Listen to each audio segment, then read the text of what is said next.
was begun by a scientist who discovered, quite by accident, these signals being sent. Please understand, they are safe as long as they are not discovered. A kill list was intercepted. It says everyone in this room will be dead. You're number 2 on the list. Well, who's number 1? An unknown, a civilian. Look out for Charlie. I want him down. Okay, in random news, before we get started on the frequencies, I want to show you this real quick. This is a newer David Paulides video where he's talking about a missing person. And I want you to really hear this. Check this out. I'm going to comment along the way. It's real quick. The victim of this incident, Richard Lee. Richard, 47 years old, disappeared September 14th, 2004, Colchuck Lake, Washington. He was from Hobart, Washington. He was a computer analyst. Now this is the important part right here that you need to hear. He was a computer analyst for Boeing. I read that and I thought, wow, that's pretty odd. Because I've written about several people who have disappeared working for Boeing. So David Paulides has had several cases of these people working for Boeing that go missing under these weird circumstances, and he is still alluding that it is paranormal, aliens, or something that we can't understand at all.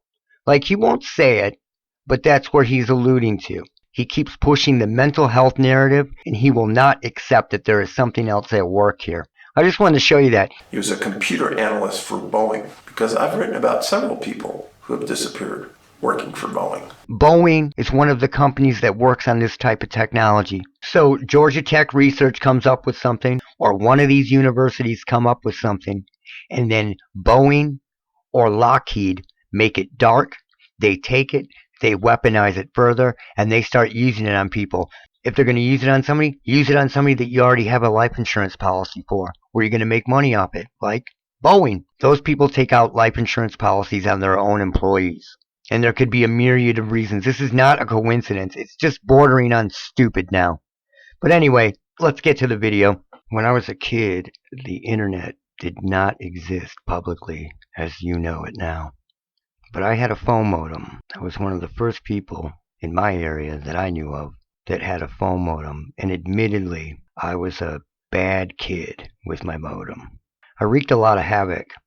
But because of that, I guess I gained the respect or something of one of these programmer guys around, and he invited me over to his house. And the first thing he did is he sat at this computer and he said, "Can you spot the error?" And I stared at the screen, and there was this symbol to me that stood out like it didn't belong there. And I pointed to that one semi-confidently, that didn't belong there. And he was like, "Yeah, you're actually right." And I've always looked at working with audio and on descrambling this audio the same way, as I'm looking at what doesn't belong there when I get it to a certain point. A lot of people have been asking me about this lately, so I'm going to show you something. Here's a clip of audio, and there's bigger evidence in this, but here's a clip of audio where you can hear a guy saying, it says it's pulsed, and it says, "What's he talking about?"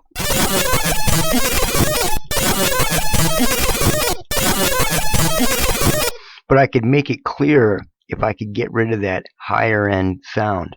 Now if you look at this is spectral view. It looks like computer code almost, to me.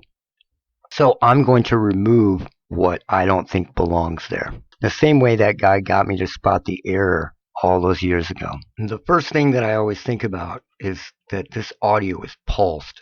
So the strong points of the voices are going to go up and down. Anything that drags sideways is probably going to hurt being able to decipher what is being said clearer. So all these little lines have to be manually removed. Every single one of them. For this piece of audio alone. Like 3 seconds, or what is it? Let's see. It's about 2 seconds, second and a half, 2 seconds. So 2 seconds of audio, we got to do all this work. So I'm only going to show you a few, and then I'll show you the end result. So what I'm going to do is I'm going to select this area where it's dragging, and I'm going to remove it. Then I'm going to select this area, and I'm going to remove it. Then I'm going to select this area and remove it. It's very tedious, it's very tiring, and not many people have the patience to go through and do this kind of thing. So, I'll show you the final result. I've already done about 150 tiny removes, but sometimes you have to get even closer and look at it this way. And here's one dragging through the audio that I want to get rid of, that I can tell is too strong and shouldn't be there. There's another one. Here's one. And here's one. Here's one. You want to keep removing these. Here's a couple. Here's a couple. Show you another view of this. That's something I want to remove right there. I can tell. This is a learned skill. You can't just do it. And if you're going to get into this, you need to spend a lot of time just listening to the audio without doing anything to it. Listening to the audio and understanding how these signals are operating and how they are propagating. Still a lot of work to do. And it doesn't stop there. Like if I'm working between 100 and 8,000 hertz, let's say, I'm going to go all the way up to 8,000 hertz. So we'll say just roughly from here all the way down, from this line here all the way down to 0, which is down there. Noise reduction and other preset type plugins or applications destroy the evidence because you may need to tweak the high end to get to it later, or descramble it or decode that audio later. Alright, believe it or not, I have made about probably 400 alterations to this. I'm not going all out on this right now, but I'm just showing you that it becomes clearer and clearer the more work you do manually. Let me loop it. So this pulsed voice, this robotic, old Commodore sounding voice is saying, what is he talking about?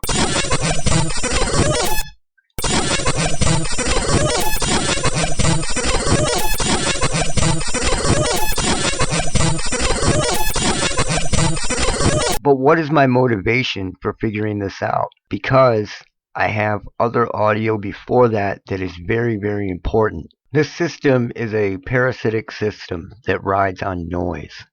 It auto-gains itself on noise, and it screws up. It screws up a lot. When ambient noise swells in a room, even noise that you can't hear, ELF that you can't hear, or high frequencies that you can't hear, it can ride on that and become very audible to everybody in the room, or at least a recorder. Now, I don't hear anything when I'm recording and doing these tests. I don't hear anything, but 99.99999% of the time, the signal is operating in my house and in my vicinity. Anywhere I go and record, I can find it. And especially when it screws up and it auto gains on a frequency that you can't necessarily hear, it becomes very audible to recorders very quickly and very loudly. Now, I've adjusted a lot of this audio. This is just a short clip. This is the same file, but in waveform view. The reason why I'm trying to adjust that audio and figure out what it's saying here, the what's he talking about, is because just before that, there's a voice that says, they aren't hearing voices.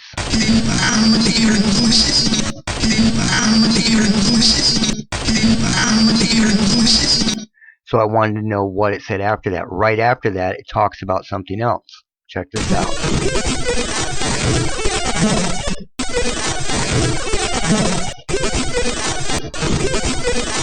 It says something like he's talking about something something.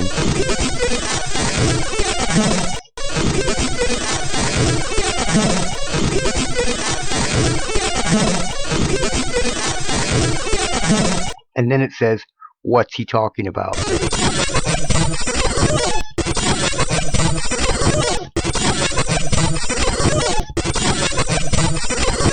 So I'm trying to figure that out because this is a place where the system fucked up.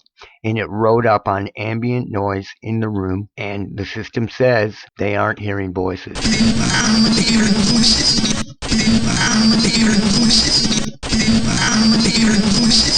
Now, that's not a radio. That's not anything that can be in my room. That's not pareidolia or anything that anybody wants to blame it on.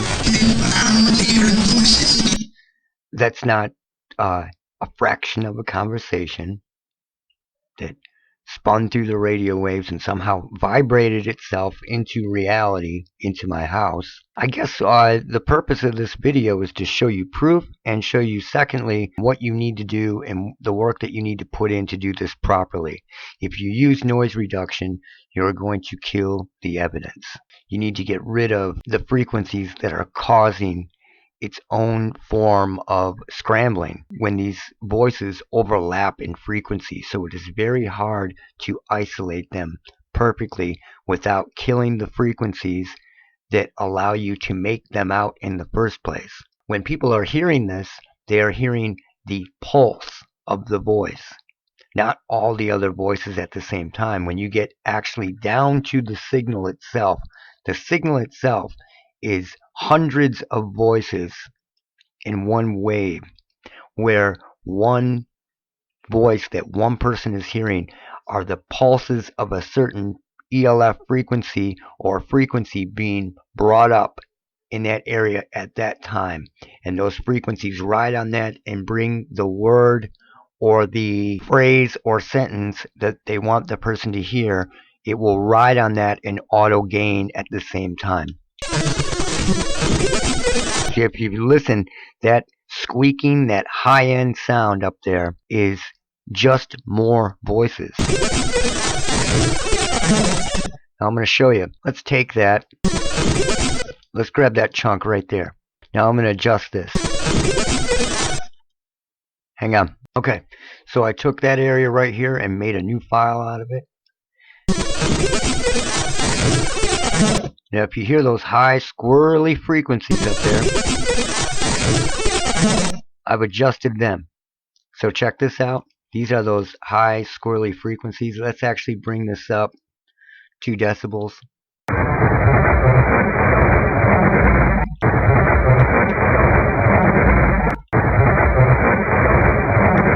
So those are voices too.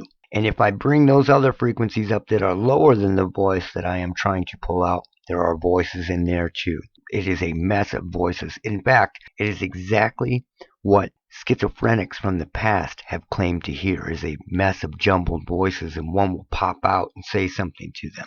It is the exact same thing that schizophrenics claim to hear.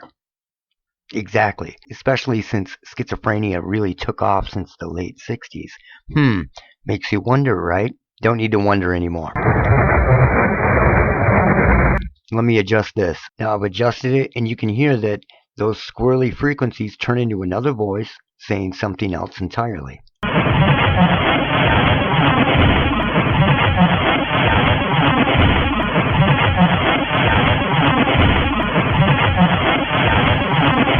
And it is no different than what schizophrenics have claimed to hear for 40 years or longer. But again, this system screws up a lot. And if you record for a long period of time, let's say 6, 8, 10, 12, 24 hours, you may catch a lot of nothing. There's something everywhere, but you may catch what I call surface audio. This is what I call surface audio. It's way easier to pull out and it's much clearer. The system screws up a lot. It rides on noise. It auto gains on noise. It's an auto gain system.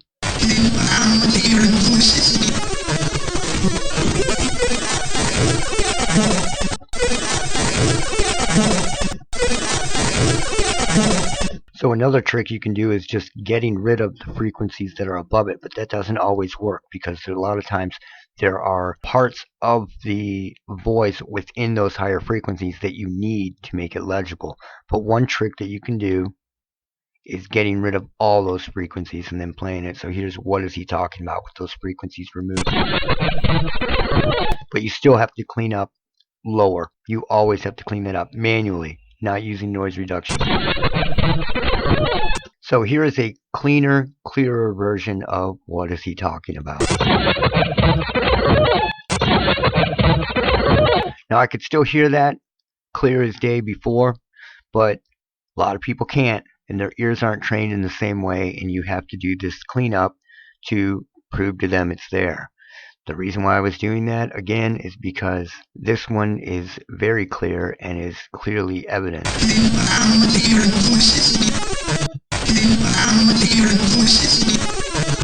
There's no antenna hooked up to this. You're recording straight audio in a room with a non-wireless digital recorder or whatever you use. I use different digital recorders with batteries. They're not plugged in. These are frequencies that are physically in the room that are being picked up. And anywhere you record, it's the same. I've had audio sent to me from around the globe, and I've recorded just about everywhere myself to test this and made sure that this was everywhere and that it was nefarious. The science says so. It's repeatable. It's provable. In this recording, this is part of the same recording. Another voice comes in after that and says he's talking about something, but I haven't cleaned it up and I haven't even got into it. But just to show you, it's a continuous conversation that is pulsed communication and is not human present. And what I mean by that is it just seems to be AI commenting on what someone may or may not be doing.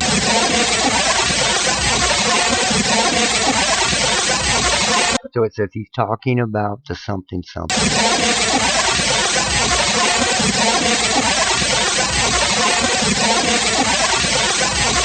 Try to clear that up just a little. This is doing this to everything and everyone. That's what it does. So here's a little clearer version.